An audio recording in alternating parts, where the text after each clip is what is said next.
सांगा की आज जालन्यामध्ये जे आहे जन आक्रोश मोर्चा आहे. काय तुमची मागणी असणार आहे काय?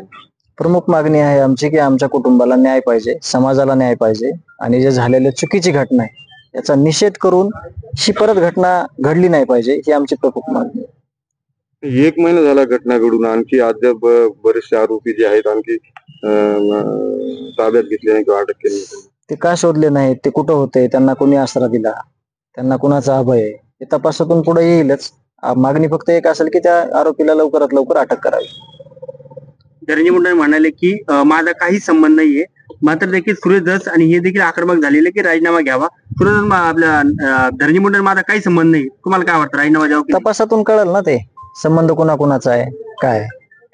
म्हणजे कुणी काय म्हणलं तर विषय नाही ना, की तपास चालू आहे ना, सगळा तपासावर सगळ्यांचा विश्वास आहे ना.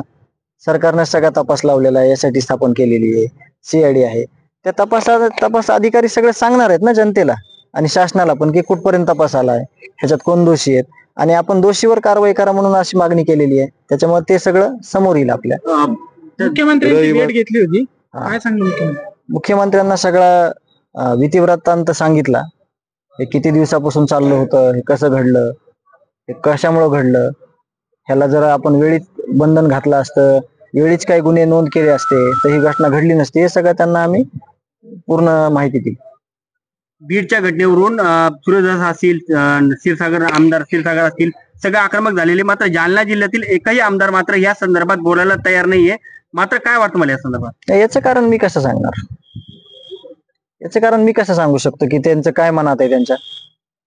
त्यांनी फक्त आम्ही न्याय मागतोय, न्यायाच्या भूमिकेत सगळ्यांनी आलं पाहिजे, सगळ्यांवरच वेळ येते, त्यांनी त्याचा विचार करून ह्या भूमिकेत यावं. ह्याच्यामध्ये फक्त न्याय मागताय समाज आणि न्यायाच्या भूमिकेत येणं म्हणजे एकदम एकदम ह्याच्यात चुकीचं काहीच होणार नाही ना. त्यांना उलट समर्थन भेटेल सगळ्या गोष्टीत. तुम्ही न्याय आज अन्याय देशमुख कुटुंबावरच झाला नाही, उद्या कोणावर पण होऊ शकते आणि आमची तीच मागणी आहे की आम्हाला न्याय द्या आणि आमच्या भूमिकेत सहभागी व्हा. मराठा क्रांती मोर्चाकडून सर्व आमदार खासदार किंवा सर्व राजकीय नेत्याला निमंत्रण दिलेले आहे आजच्या मोर्चाला सामील व्हा म्हणून. तुम्हाला वाटतं की येतील म्हणून सगळे? काय माहिती आता इथं आम्हाला कसं माहिती होणार ते येणार का नाही येणार, कारण आमंत्रण आयोजक हे जालना जिल्ह्यातले आहेत ना सगळे. त्याच्यामुळे त्यांनी कोणाला बोलवलंय आणि कोण येणार आहे हे प्रत्यक्ष आपल्याला तिथं स्टेजवरच कळेल कोण आलं आणि कोण नाही आलं ते.